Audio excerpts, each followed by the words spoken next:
detailing. We've got a grandstand finish, ladies and gents, 7:45 to go.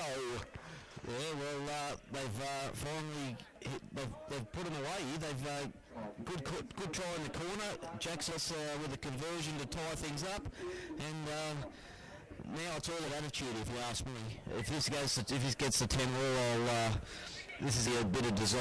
Who wants to play in a grand final in 2 weeks? Because there's no guarantees. You play for now. You don't worry about 2 weeks' time. You don't live on the what ifs and maybes, but you do eliminate of the here and now. And Jackson Willis, he's kicked 3 field goals for school sides, some big school side at the death this year so far. So he won't be afraid to seize the moment. That's for sure. Let's have a look at this conversion attempt. About 15 metres out, a very acute angle here for Willis. A couple of metres in from touch on the eastern side of the ground. Moves into it now. Kick is a shocker. That is an absolute howler. So unsuccessful. Players and from the Picton supporters, as you say, there was no Chavo going anywhere near. One of the world's reminiscent of Laurie Dale, I believe, now United State of Origin. That one right off the side of the boot, but.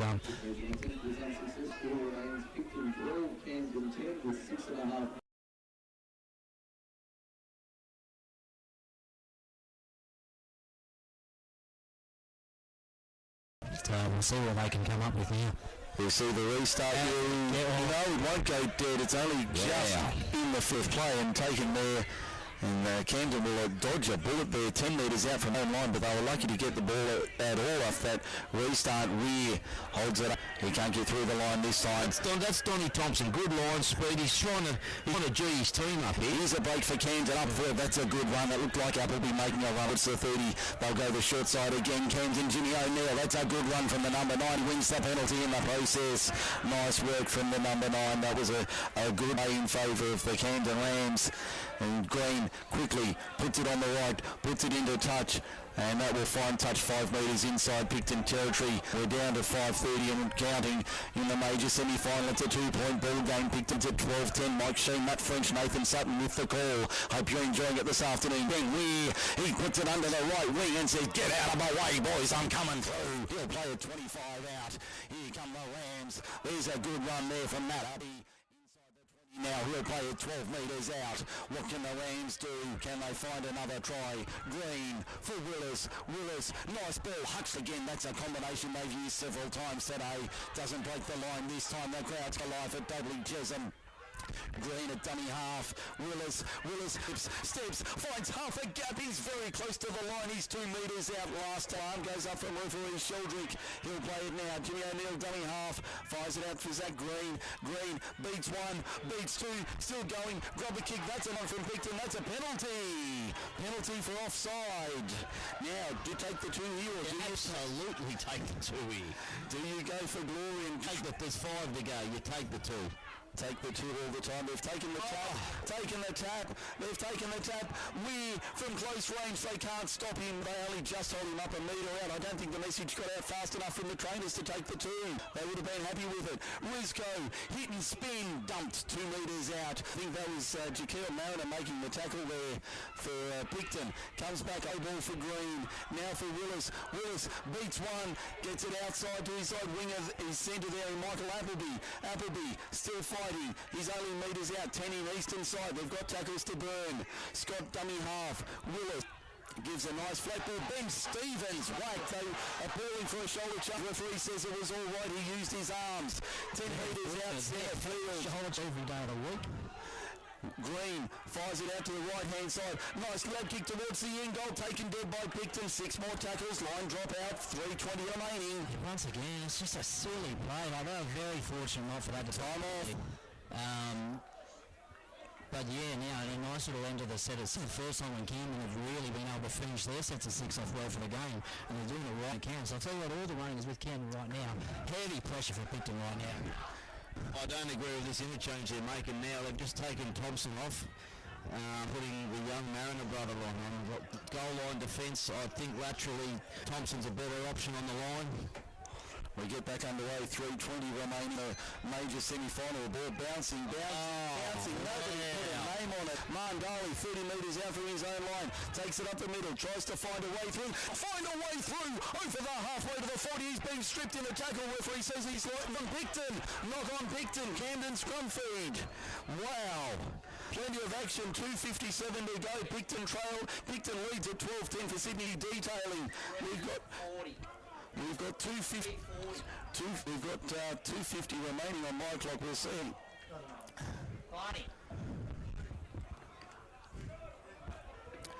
As we see, this will be third and one by Camden. Time back on. Willis at first receiver. Now out for Josh Gilton. Can he find a way through? Not this time. He'll play it 40 metres out from the Picton line. Slow to his feet now. Scott gives it off to Huxley. He's wide all afternoon, the big second rower. He'll play it 32 metres out. The crowd urging their side here at Dudley Chesham. Straight up the middle goes Beam Stevens. That's a good run. He runs a wall of black and white. He'll play it 25 metres out from the Camden line. As now Green goes himself. Ducks under one. He's eventually pulled down 20 years out from the Picton line. As they've got a couple of tackles left in the set. Big Blue tucks it under the right. That's a good run from the veteran. Look to pop it out the back. Can't do so. That'll have to be tackle 4. Is it tackle 5? Arm goes up from referee Sheldrick. 2-0 counting in this one. Green for Willis. They know it's the last. Riz cuts it down. Wrong option there from the Camden Rams. And that'll be a knock on in the turnover. Appeal for 6 more tackles. I'm going to tell you right now why this Camden's cannot win the comp. With 4 minutes to go, you get a penalty 13 metres out to the right of the post, and you take a quick tap. Oh, that was unbelievable. 140. As we see the Ag now work it out of their own end, and it looks like with 90 seconds to go, Picton are going to hold for a major semi-final win, but boy oh boy have they worked hard for it this afternoon. Done it the tough way, ladies and gentlemen. I'll give you the hot tip there, 30 metres out from their own line. They've worked for it because they've made it hard for themselves. No doubt about it. This has just been one of the most incomplete performances for a long time. They've really had to work, but they've been their own enemy. Tell you what though, still 90 seconds to go. This is not over just yet as kick comes from Donnie Thompson. That's a raking kick downfield. That's going to run too deep. That's a good kick. That'll go in goal. Line set. It might be 7 tackles, but they still got to go the length with their line set. There's no broken play here. Tighten your line up. Good line speed. Finish. 50 seconds and counting. Down to 45 now in the major semi-final. Looks like it'll be Camden and Thirlmere, we think, next week in the preliminary final. But hold on to you. Funnier things have happened as they go to the right-hand side now. There's a good run from Appleby. Takes it forward 40 metres out from the Camden line. Time running out. 28 and counting. Now to the left-hand side. Willis looking for options. His man on the outside in Mandali. Over halfway. They need a penalty and they need a penalty quickly. Willis out of dummy half goes short to Huxley. Huxley is going not the best pass in the world. He'll play it 45 metres out from the Picton line. O'Neill gives it off to Green. Green for Appleby. That was an average pass. Finding the centre in Kyle Simmons, and Simmons plays it. There's the siren background. Last chance saloon. Doors have been swung wide open. Up goes the Kingsfield. Picton contested. Camden come up with it. 0 time on the clock. What can he do? He's got to kick it surely. Fires a long ball out. There's Apple wide for Camden. They're still alive. The ball's gone to the ground and Picton win. Corner wins the major semi-final. 12 points to 10. Will you believe it? Boys are going for 4 straight. They have thrown us into a grand final, but by George, they've done it the tough way this afternoon in Chesham Oval. Nathan Sutton, take us through that one. Well, Camden are going to feel very hard done by, but I think they've only got themselves to blame there. They could have levelled the scores up and been setting for a field goal to win a game there. They didn't show any patience. I think they're their own worst enemy. In saying that, Picton have won a good day that they played dreadful in, so that's the positives to take out of that for them. I think Camden tried hard, but the game could have been really gone to 25 minutes for mine, the amount of opportunities that Picton blew.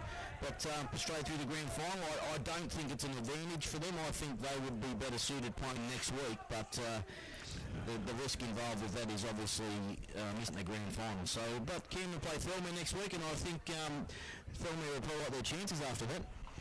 Well, I'll tell you what the risk is. The risk is next week. If Picton didn't lose, they would have gone into next week in poor form against a team that is in good form, that has a lot of points in them. And I think that's probably the thing that saved them today, is Camden without the likes of Chris Brown for pretty much the whole game, and also took a couple of poor decisions and unable to get the points required. Did a team that was pretty ordinary, that they pretty much killed themselves.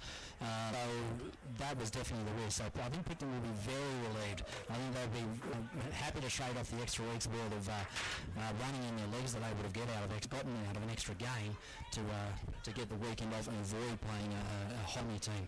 And I don't think, I'd be very surprised if they're going to dish up a performance like that 2 weeks in a row. I'd be very surprised. So look, come 2 weeks from now, I think, look, for one thing, you're going to have a couple of key players back. You're going to have Jack Twistelbig, and then you'll have Blake Matthews, Benson Tupou. You have a slightly different looking squad, and probably one that's got more running in their legs, which is what I think was one thing they were looking today. The one thing I have noticed while you've been having your chat there, boys, the body language both sides. Picton are not celebrating. They actually look, they've lost the game. Camden have lost the game and are disappointed, but Picton look equally disappointed. The body language from both teams is amazing to watch. It's like no one. Well, that's as I was saying before, I'd rather be here right now, coming off a solid performance, where you got your season back on track, everyone's positive, excited about training Tuesday. These guys have just lost. They knew that it's probably worse getting so close and not making it with an opportunity at the end of the game. Look, their heads are down. Borgie's got a big job to try and get over the next 7 days, because I think Fleming will beat them next week. I think on what we've seen, you're absolutely right. We might take a break on Group 6 League Live, get our thoughts together, and then come back for the post-match here on Group 6 League Live. The major semi-final has been run and won, and it's been to the Picton Magpies, 12 points to 10 over the Camden Round. A very tough, hard-fought game. Picton made it hard for themselves, but they got in the end. We'll have more post-match soon on Group 6 League Live. Don't forget, you can check us out online. Just search Group 6 League Live on Facebook.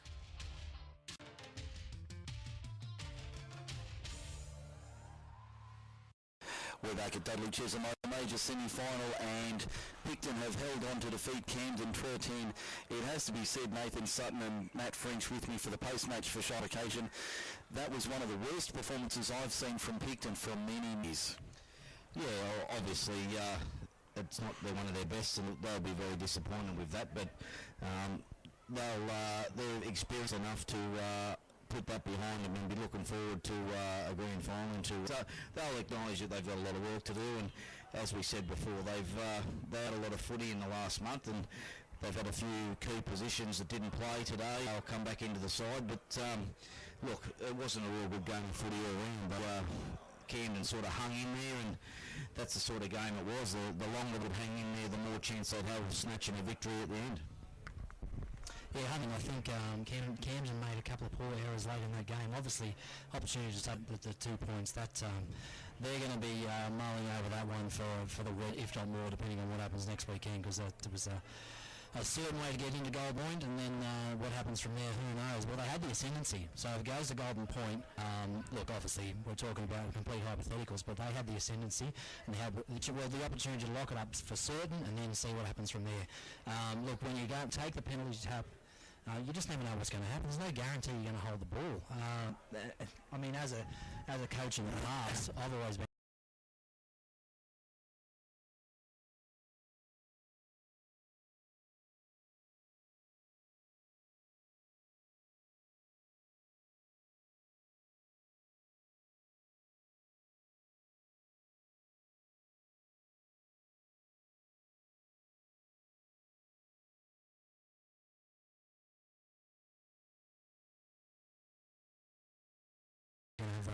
a few things to work on from there for sure. I guarantee the team that's probably the happiest out of all of this is the Mining Golds of Thermia. They would be doing cartwheels, having seen what they've seen this afternoon.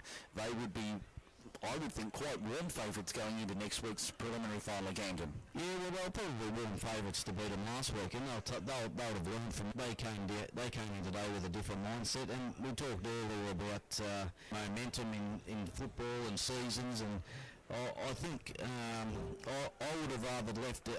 I know a minor semi-final, you do or die majors, you play to go into a grand final, but after watching that, I think I'd rather the Thurman side, after winning comfortably and showing some glimpses of really good form, taking that confidence into next week rather than the low women's side's feeling at the moment and trying to have to regroup and pick yourself up again for a do or die final in 7 days. Yeah, I totally agree with those comments. That's just a performance that the Camden side would believe they are a genuine chance for next. But geez, Camden Picton were just not at the races today. They were just somewhere else. That really does defy logic. And as for not taking that penalty kick with about 4 or 5 minutes to go, I'm just lost for words on that one. That's just an out mistake. Like you can make excuses and come up with reasons. At the end of the day, no matter what level of footy you're playing, that was just the wrong decision at the wrong time, and they've just got to move on. They shouldn't even bring up the person that took the tap, whether he did it off his own bat or he was told to. That's irrelevant now. I don't think he was, because I saw 2 trainers running out for Camden, and I'm sure they were about to the 2 fingers to say, take the 2 points. Well, I never was one to look at the bench when I was on the field. I'd make the decision myself. You can't all from the bench what the feeling is like on the field, or how sometimes you can sense the momentum, but the best people to make the decisions in those situations, the guys on the field, and they obviously thought they were on a roll, but at the end of the day, with 5 to go, that was just wrong, and they've just got them on, and that's not the reason they didn't win the game. Well, no, let's be honest, their first half was terrible. Picton could have been leading 30-0 like they were if they held on the ball, but look, there's some guys obviously that haven't had a lot of footy in that side, and they're better than that, and I'm sure they'll just move forward and dwell on it too much. Let's look at next week. We'll do this in the order that I have them in front of me here. The league tag match, Camden into Mount Adam Barbarians. That'll be an interesting game. Yeah, I'm tipping Camden. They're the minor premiers. They didn't play well today. Mount Adam have improved. They obviously beat me last night, but Camden, they were off today as well. So look, I think they'll win that one, and they'll probably win it comfortably in the end. Okay. Yeah, it's been an interesting comment, hasn't it? Where you've got top 4 teams with this bugger between them, and then a bit of a game for the others. I mean, really, the whole time through the year, it was hard to tip which of those top 4 were favourites. But look, I think Camden, from what I've seen, and just the names they've got, they might be a little bit too strong. The second division match, Robertson and Mossvale, the local day. You think there could be an upset in the wind here, Mr. Sutton? Yeah, I do. It's a second division. I don't really know the form touch. I don't know much about Robertson, but I do know Mossvale have got some guys that have plenty of first grade experience and probably will strong for that grade, despite their age. They're still planning on playing first grade this year, so I'll be surprised if Mossvale don't win that comp, but I'm not sure how happy Robbie Payne and Ronnie Jones are kicking off at 10:30 in the morning. Yes, well. Yeah, I don't know if I'd even call it an upset if Mossvale. I think they probably look, they only just scraped into the finals, but that's because they had so many of their last games, and they did that based on the big names and the big experience they've got. I think in terms of experience, they're by far the highest ranked team in that comp, and I'm tipping them. The under-18s match, I'll just bring that up again in a moment. There it is. Thilmere and Appin. That'll be an interesting match. Yeah, another cracker. The 3 sides in the 18s, Camden, Appin and Thilmere, were clearly the better sides throughout the year. Thilmere, they're probably ruling a missed opportunity 20 to 8. Actually, I think they led 20 to 4 at one stage. They couldn't finish the job here today. Look, they beat Appin quite convincingly in the end after not starting so well, so I think they'll be too strong. They've got a lot of first experience from 3 or 4 players in their squad too, so I'll be expecting to get over the top of Appin next week. That's about that comment, so I'm back here in SofaScore. Okay, reserve grade, Campbelltown City and Camden. That'll be an interesting one as well. They could, if City turn up, they've got the potential, but Camden, they impressed me last night. They got a good centre. I can't recall his name off the top of him. He's a really good player, and I can't see why he isn't playing first grade. He's big, he's fast, with good feet, and he's a very good player. So I think he scored 3 tries last night. But look, City got some big players, and but I'm just not really fussed with them. I watched them against the Oaks, and the Oaks form was trumped last night by King as well. So I think Camden will win that game, well, quite convincingly in the end. I think they're on a roll as a club. I think their league to get them off to a good start in the morning, and it'll be a big day for Camden next week. Yeah, I'm going to agree. Based on what I've seen of both teams this year, I'm going to go with Camden. But Kansas City just too inconsistent last night. They're good when they do it, when they are on, but they only last about 5 minutes. So unless they turn that around drastically, I'm going to say Camden. And early predictions first grade on what you've said. I assume you're both tipping Thormy to beat Camden in the preliminary final in first grade? Look, I can't against them. You know where my loyalties lie. They were very disappointed last week. Look, they shuffled the side around a little for this week. Well, not a little bit. They loved a bit of shuffling, but I think the shuffling they did was all for the better.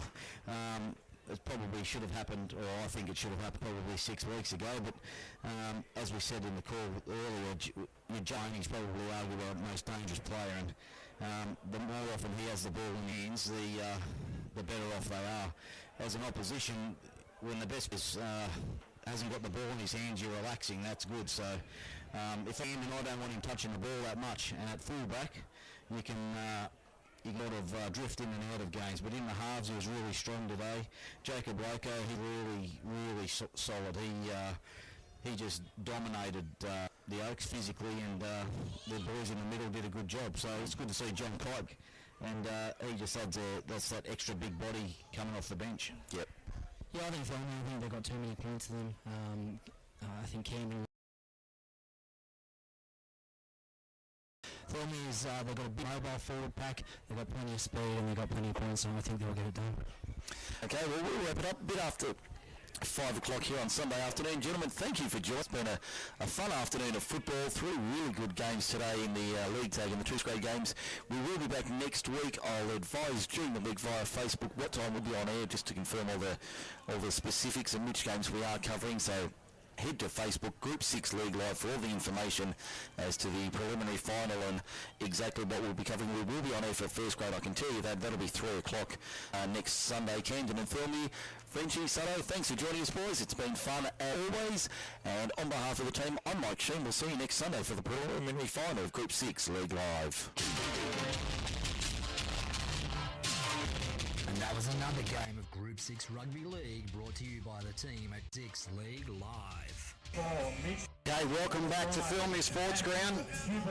Number 6. And we're second division, local Highlands derby. Mossvale Dragons versus Robinson Sparks. Dragons are taking the field. Number 10, Matty Rolls. Number 11. Should be a test this one, although Robertson's had the wood over Mossvale during the year with the 2 victories. The game I last watched, which was at Community over Mossvale, Robertson really beat Mossvale. I think it was about 24-0. Big thing for Mossvale. Need to control the ruck speed of Robertson. They're a very quick side.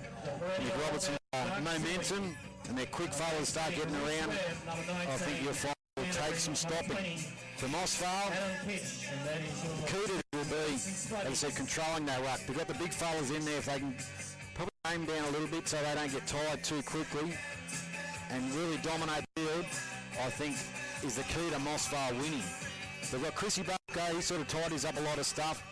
We've got the big boppers, the Connies. I think all today, I don't know if any side in Group 6 has ever had 4 brothers play. Could well be. I said, well, this Mossy Dragons are waiting for the Spuddies to come.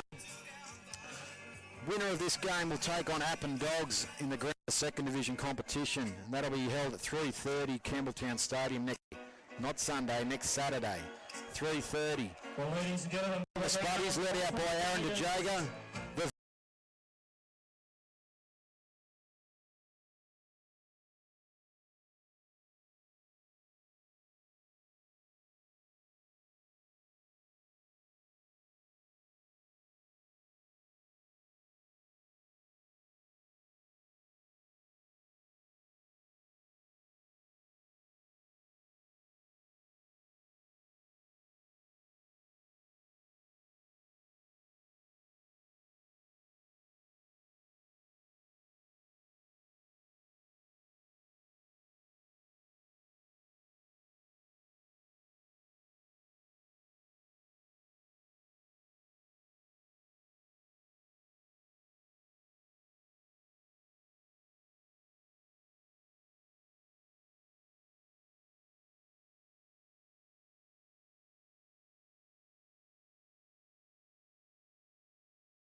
worry about getting into a crazy amount of debt with school tuition either. Radio Connection keeps their tuition at much lower cost. To find out more info, visit radioconnection.com. Wake up call! This is a joke, right? This is real. This is an actual movie. Real. This is an actual movie. This has marketing gimmick written all over it. It's a movie in conjunction with KFC. Stars Mario Lopez as Colonel Harlan Sanders. This is the best. Everything I've seen so far is pointing to the fact that this is real. Okay.